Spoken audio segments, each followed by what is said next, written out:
In figure ABCD is a parallelogram. AE divides the line segment BD in ratio 1:2. BE 1.5 centimetre find BC। तो figure आपके सामने दे रखी होगी, तो figure already मैंने एक बना रखी है, ये थोड़ी सी इनकम्प्लीट है, इसको कंप्लीट कर देते हैं। A B और यहाँ पर आपका C और ये D है और यहाँ पर आपका E है और जो BE है इसकी लेंथ दे रखी है 1.5 सेंटीमीटर और आपको पता करना क्या है, आपको ये लेंथ आपकी क्वेश्चन मार्क है पूरी की पूरी, ये पूरी लेंथ आपकी क्वेश्चन मार्क है। और इसके अलावा भी कुछ दे रखा है कि जो AE जो है वो BD को 1:2 में डिवाइड करता है।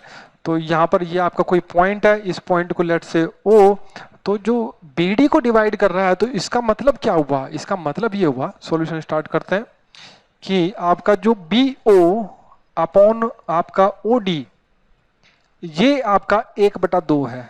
बात समझ में आएगी नहीं, क्योंकि AE BD को डिवाइड करता है, ठीक है। तो ये पॉइंट जो है डिवीजन पॉइंट है, अब बीच में से तो कर नहीं रहा, तो ये भी आपको साफ साफ दिख रहा है कि ये छोटा हिस्सा है, तो मतलब ये एक हिस्सा है, ये दो हिस्सा है, लेंथ नहीं हिस्सा, ठीक है, पार्ट।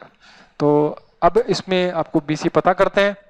तो कैसे पता करेंगे, देखिए आप इसके अंदर एक चीज तो साफ साफ आपको दिखाई दे रही होगी कि ये जो ट्राइंगल आपके दो ट्राइंगल हैं, मैं एक बार दिखा देता हूँ, ये वाला एंगल और ये वाला एंगल आपका इक्वल हुआ, तो इनको चाहो तो आप लिख भी देते हैं, लेट्स से 1 है, ये आपका 2 है।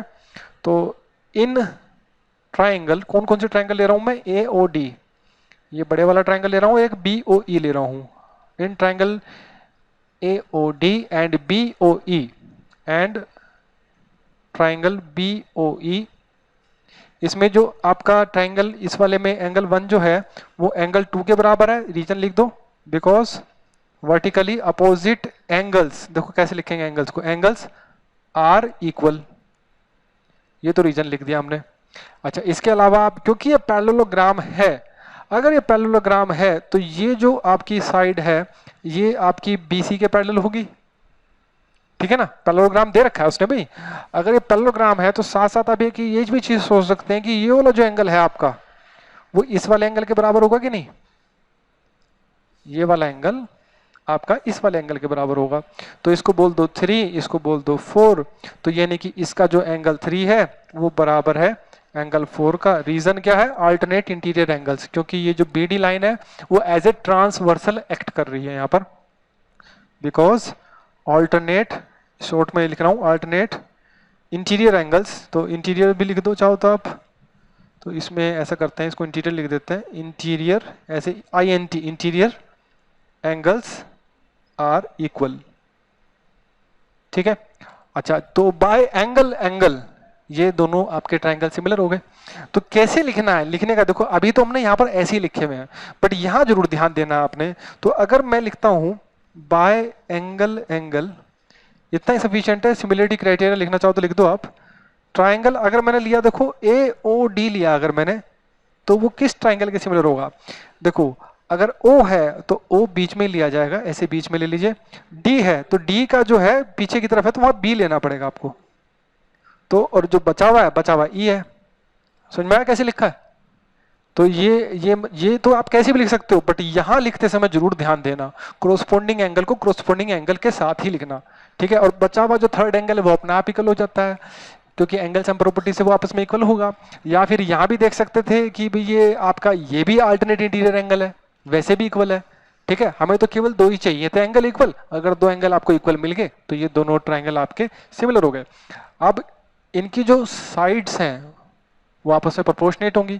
तो कैसे पकड़ में आती है, देखो जो आपके सामने लिखा गया ना इसी से देख लेते हैं।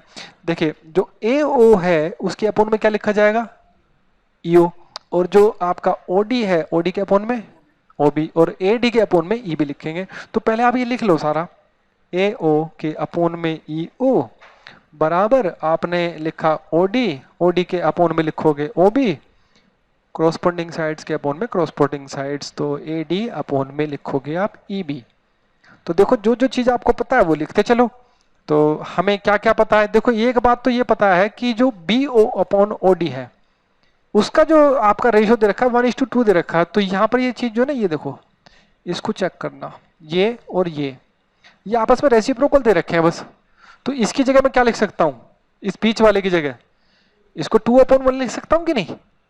तो इस बीच वाले की जगह मैंने यहां पर बीच वाले की जगह मैंने लिख दिया 2/1 क्योंकि ये उल्टा लिखा हुआ है यहां पर, तो ये दे रखा था।